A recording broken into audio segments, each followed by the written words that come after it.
پاکستان مزید کسی بھی ایسے حادثے کا متحمل نہیں ہو سکتا. سب کو ایک ہونا ہوگا اور ایک ہو کر فیصلہ کرنا ہوگا، بالکل اسی طرح سے جس طرح سے 2014 میں اندر پشاور کے حوالے سے کیا گیا تھا. وزیراعظم شہباز شریف صاحب آج جب کوئٹہ پہنچے تو کوئٹہ اجلاس میں خطاب کے دوران انہوں نے یہ تمام تر گفتگو کی. لیکن یہ بھی یاد رکھیں کہ بلاول بھٹو زرداری بھی اس معاملے پر بولے، اور لیکن انہوں نے مطالبہ کیا کہ اس وقت قوم کو ایک نیشنل ایکشن پلان 2 کی ضرورت ہے، اس کو بنایا جائے. تحریک انصاف نے اے پی سی کا مطالبہ کیا ہے کہ تمام سیاسی جماعتوں کو اکٹھا کیا جائے، لیکن ساتھ ہی انہوں نے کہا ہے کہ جی عمران خان صاحب کی پیرول کے اوپر رہائی بھی ہونی چاہیے، اور جو فیصلہ سازی ہو اس کے اندر بھی عمران خان صاحب کو جو ہے وہ شامل رکھا جانا چاہیے. یہ وہ معاملات ہیں جس کے اوپر اس وقت جعفر ایکسپریس حملے کے بعد مکمل تر گفتگو کا رخ مڑ چکا ہے. اس کے اوپر ہم عامر صاحب سے بات کرنے جا رہے ہیں. عامر صاحب، آج شہباز شریف صاحب پہنچے، میرے لیے اور تمام دیکھنے والوں کے لیے جو ایک اچھی بات تھی وہ یہ کہ تمام سیاسی جماعتوں کی بات ہوئی، سب کو کہا گیا کہ ایک ٹیبل کے گرد آئیں، یک نکاتی ایجنڈا ہو، مل کے چلیں. لیکن جو تکلیف دہ امر تھا، آج کے اس موقع پہ یکجہتی کی بات کرتے کرتے بھی ایک خاص سیاسی جماعت، یا میں پی ٹی آئی کی بات کروں، ان کے اوپر تنقید کا کوئی بھی ایک لمحہ نہیں جانے دیا گیا، چاہے وہ کوئی سیاسی اور جماعت ہو یا پھر وزیراعظم شہباز شریف صاحب ہوں. یہ بدقسمتی ہے کہ اس وقت جو ہے وہ ماحول نہیں ہے کہ اس کے اوپر اس مسئلے کا حل نکالا جائے. حل نکالنے کی تو دور کی بات ہے، سوچ بچار بھی دور کی بات ہے، وہ ماحول ہی نہیں ہے. جو آپ فرما رہی ہیں کہ جس طریقے کی بحث ہو رہی تھی وہ نوک جھوک زیادہ ہو رہی تھی، مسئلے کے حل کی نہیں. اور کل جو ہے جب یہ ہو رہا تھا وہ نیشنل اسمبلی، قومی اسمبلی میں اس کی ڈسکشن ہی نہیں ہوئی اور حکومت ٹوٹلی اس پہ رہی. مگر یہ واقعہ بہت ہی ایک اہم واقعہ ہے کہ ویسے تو کئی دہائیوں سے ہمارے یہاں دہشت گردی کی لہر چلتی رہتی ہے، جو ہے 60,000 80,000 لوگ جو ہیں وہ اس پہ مارے جا چکے ہوئے ہیں. مگر کچھ واقعات بڑے ہوتے ہیں. 71 کے بعد جو بڑے واقعات ہوئے ہیں اس کے اندر جس طرح GHQ پہ حملہ تھا، مہران ایئر بیس پہ حملہ تھا، APS بہت بڑا واقعہ تھا، تو یہ بھی اسی لیول کا ایک بڑا واقعہ ہے. یہ چھوٹا واقعہ نہیں ہے. ٹرین کو جس طریقے سے پلان کر کے جس بڑے سکیل کے اوپر تباہ کیا گیا، جتنی اموات ہوئی اور جس طریقے سے کی گیا، اور اس سے پوری دنیا بھر میں جو ہے ہمارے متعلق ایک تاثر یہ قائم کرنے کی سازش کی گئی کہ جی ہم بڑے کمزور ہیں، اور اس کے بعد ایک پروپیگنڈا بھی کیا گیا سارا. تو اس لیے یہ بڑا ہی اہم ہے.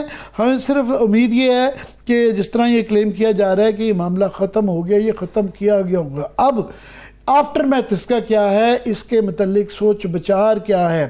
ایک صرف یہ نہیں ہے کہ یہ ون آف ایک واقعہ نہیں ہے، یہ اس کا ہمیں وہ پورا تناظر دیکھنا پڑے گا. آپ کو بلوچستان کا بھی دیکھنا پڑے گا، پاکستان کا بھی دیکھنا پڑے گا، اور پھر خطے اور دنیا کے پس منظر میں بھی کیا ہو رہا ہے. اس کی جو ٹینٹیکلز جو ہیں، اس کی وہ تانے بانے ہر طرف ہیں. تو میں بلوچستان سے تھوڑا سا شروع کروں گا. اگر آپ اجازت دیں تو اپنے مہمان کو بھی میں انٹروڈیوس کرا دیتی ہوں، وہ اس معاملے میں ہمارے ساتھ شامل رہیں گے. سینئر صحافی و تجزیہ کار زاہد حسین صاحب نے ہمیں جوائن کیا ہے. سر بہت شکریہ آپ کے وقت کے لیے.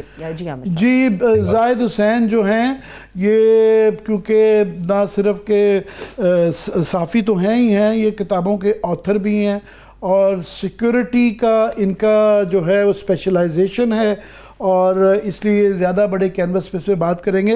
مگر زاہد آپ کی اجازت سے میں صرف 2-4 منٹ اس کے اوپر 2-3 منٹ بات کرنا چاہوں گا کہ اس کو جس طرح میں نے کہا کہ بلوچستان اور پاکستان کی سیاست کی پس منظر میں اور دنیا اور خطے کی اس میں دیکھنا پڑے گا. بلوچستان کا یہ اب سے نہیں، یہ کئی دہائیوں سے سلسلہ چل رہا ہے. خاص طور پہ اکبر بگٹی کی میں اسیسینیشن ہی کہوں گا، اس واقعے کے بعد سے اب تقریباً 20 سال ہو گئے ہیں.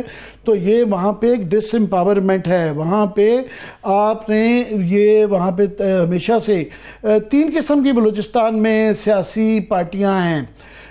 ایک وہاں پہ نیشنل مین سٹریم پارٹیاں ہیں جو کہ اب نہیں رہیں. جو مین سٹریم کے چند لوگ آپ کو وہاں پہ پارلیمان میں نظر آتے ہیں جنہوں نے مسئلہ حل کرنا ہے، سیاستدانوں نے کرنا ہے نا.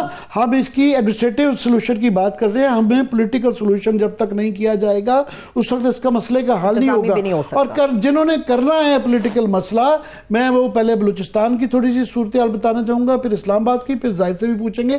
بلوچستان میں یہ ہے کہ جو قومی پارٹیوں کے اندر وہاں پہ نا، قومی پارٹیاں وہاں رہ نہیں گئی. جو بھی وہاں پہ الیکٹ ہوتا ہے، جیسے کیسے بھی وہ قومی پارٹیوں میں گورنمنٹ بنا لیتا ہے، اور وہ جو اس دفعہ پیپلز پارٹی میں ہے وہ پچھلی دفعہ اگر وہ پی ٹی آئی کی تو وہ پی ٹی آئی میں چلے جاتے، اس سے پہلے نون میں چلے جائے، وہ مشرف میں چلے گئے، وہی لوگ ہیں، یا سرداران ہیں یا وہ نوابین ہیں یا وہ اب نئے ٹھیکیداروں کی بھی ایک بریڈ آ چکی بھی ہے۔ باقی وہاں پہ جو ہے مذہبی جماعتیں، ان کا بھی بڑا رول کم ہو گیا ہے۔ جے یو آئی جو ہے وہ اسی لیے ناراض رہتی ہے کہ وہ 20-30 سال بعد وہ بھی پاور سرکل سے آؤٹ ہے۔ اور پھر قومیت پسند جو پارٹیاں ہیں وہاں کی، جو نیشنلسٹ بلوچ نیشنلسٹ پارٹیز ہیں اور جو پختون نیشنلسٹ جس طرح کے پشتونخوا ہے محمود خان اچکزئی کی، وہ بھی اس وقت نہ وہ بلوچستان میں گورنمنٹ میں ان کی نمائندگی ہے نہ اسلام آباد میں ان کی نمائندگی ہے۔ تو کون ایک پاور ویکیوم ہے، اور یہ ایک جو 20 سال سے آپ لوگ جو کر رہے ہیں، بات کون کس سے کرے گا؟ ان کی لیجیٹمیسی کے مسئلے ہیں۔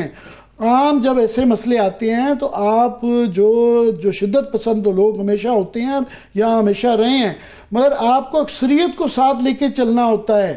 اکثریت کو جب یہ احساس ہو کہ ان کی نمائندگی نہیں ہو رہی، ان کے جو لوگ ان کو نمائندہ کر رہے ہیں، ان کے لیجیٹمیسی کے مسائل ہیں، وہ ہمارے اصلی نمائندے نہیں ہیں، پھر آپ شدت پسندی والے ان کے ساتھ مل جاتے ہیں۔ اور یہ ایک تاریخ کا بنیادی سبق ہے۔ یہی صورتحال جو ہے اسلام آباد کی، میں بات میں آؤں گا، میں زاہد سے چاہوں گا کہ زاہد مجھ سے بھی شاید بہتر سمجھتے ہیں بلوچستان کی اور یہ نیشنل سچویشن۔ آپ زاہد ذرا بتائیے گا کہ بگ پکچر میں بلوچستان کے اس واقعے کو رکھتے ہوئے آپ کیا کہیں گے؟ 2-3 چیزیں بہت اہم ہیں یہاں پہ۔ یہ ایک بہت بڑا واقعہ ہے، یہ آپ کی بات بالکل صحیح ہے کہ اس قسم کے جو واقعات ہوئے ہیں، جیسے پشاور پہ اسکول پہ حملہ تھا، آرمی اسکول پہ، پھر جی ایچ کیو میں، اور اسی قسم کا ایک بہت بڑا دہشت گردی کا واقعہ ہے۔ لیکن اس کو تھوڑا سا اور بھی دیکھ لیں کہ پچھلے ہم چند سالوں میں دیکھتے ہیں، خاص طور پہ جو بلوچستان میں دہشت گردی کی اس قسم کی کارروائیاں بہت بڑھتی جا رہی ہیں۔ جو پیچھے ابھی اگر آپ نے دیکھا ہوگا کہ یہ ایک اسٹڈی جو آئی تھی کہ اس سال صرف جنوری میں جو 75% اضافہ ہوا ہے دہشت گردی کی کارروائی میں پاکستان میں، اور جس میں 62% جو ہے بلوچستان میں ہوئی۔ اصل مسئلہ جو ہے بالکل صحیح آپ کی بات ہے کہ ہم صرف اس کو دہشت گردی کے یا لا اینڈ آرڈر کے اس میں سے نہیں دیکھ سکتے۔ ٹھیک ہے، ایک بہت بڑا مسئلہ ہے، اس سے نمٹنا چاہیے۔ اس قسم کے واقعات کا جو ہے وہ کوئی بھی اسٹیٹ جو ہے اس کو قابل نہیں کر سکتی ہے۔ لیکن سب سے بڑی بات یہ ہے کہ یہ بلوچستان میں جس طرح کا یہ واقعہ ہے، وہ میں سمجھتا ہوں بنیادی طور پہ وہ سیاسی مسئلہ ہے۔ اور جب تک ہم اس چیز کو نہیں دیکھیں گے، صرف ہم ایک واقعے کو دیکھ کے کہیں گے ہم یہ کر دیں گے۔ آج میں سن رہا تھا وزیر اعظم کی تقریر کوئٹہ میں، وہی دہرا رہے تھے کہ جی بہت بیکورڈ ہے، ہم ساتھ لے کے چلیں گے، یہ کریں گے، اور اس قسم کی چیزیں آپ بھی سنتے رہے ہیں، میں بھی سنتا رہا ہوں، مختلف حکمرانوں کی یہی باتیں جو ہے دہراتے رہتے ہیں۔ اصل مسئلہ جو آتا ہے کیا اس کو ہم ڈیل کر رہے ہیں۔